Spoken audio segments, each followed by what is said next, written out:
World fastest runner Usain Bolt తన life లో ఎన్ని ప్రాబ్లమ్స్ ని ఫేస్ చేశాడో మీకు తెలుసా? Usain Bolt born with scoliosis problem. Scoliosis problem అంటే కర్వ్డ్ స్పైన్.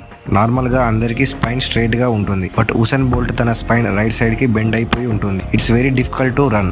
ఉసేన్ బోల్ట్ 2 పాదాలు ఫ్లాట్ గా ఉంటాయి. దీని వల్ల స్ప్రింట్ చేసే టైంలో యాక్సలరేషన్ లో చాలా ప్రాబ్లం అవుతుంది. ఇంకా Usain Bolt right leg left leg కంటే 0.5 ఇంచెస్ హైట్ చిన్నగా ఉంటుంది. దీనివల్ల రన్నింగ్ చేసే టైంలో చాలా పెయిన్ అనేది వస్తుంది. ఇన్ని ప్రాబ్లమ్స్ పెట్టుకుని నేను రన్ చేస్తా అన్నప్పుడు తన ఫ్యామిలీ, తన కోచ్ ప్రతి ఒక్కరు నువ్వు రన్నింగ్ చేయడం అనేది ఇంపాసిబుల్, అసలు చేయలేవు అని అన్నారు. కానీ ఎవరి మాట వినకుండా డైలీ 4 hours ప్రాక్టీస్ చేసి ఇప్పటి వరకు ఒలింపిక్స్ లో 8 గోల్డ్ మెడల్స్ విన్ అయ్యాడు. 100 మీటర్ స్ప్రింట్ ని జస్ట్ 9.58 సెకండ్స్ లో ఫినిష్ చేశాడు. స్టిల్ తన 100 మీటర్ స్ప్రింట్ రికార్డ్ ని ఎవరూ బ్రేక్ చేయలేకపోతున్నారు. నీ ప్రాబ్లమ్స్ గురించి ఆలోచిస్తూ కూర్చుంటే సింపతి వస్తుంది. అదే దాన్ని ఎదుర్కొంటే నీ పేరు ప్రపంచానికి వినిపిస్తుంది. ఇలాంటి ఇన్ఫర్మేటివ్ వీడియోస్ కోసం మన ఛానల్ ని సబ్స్క్రైబ్ చేసుకోండి.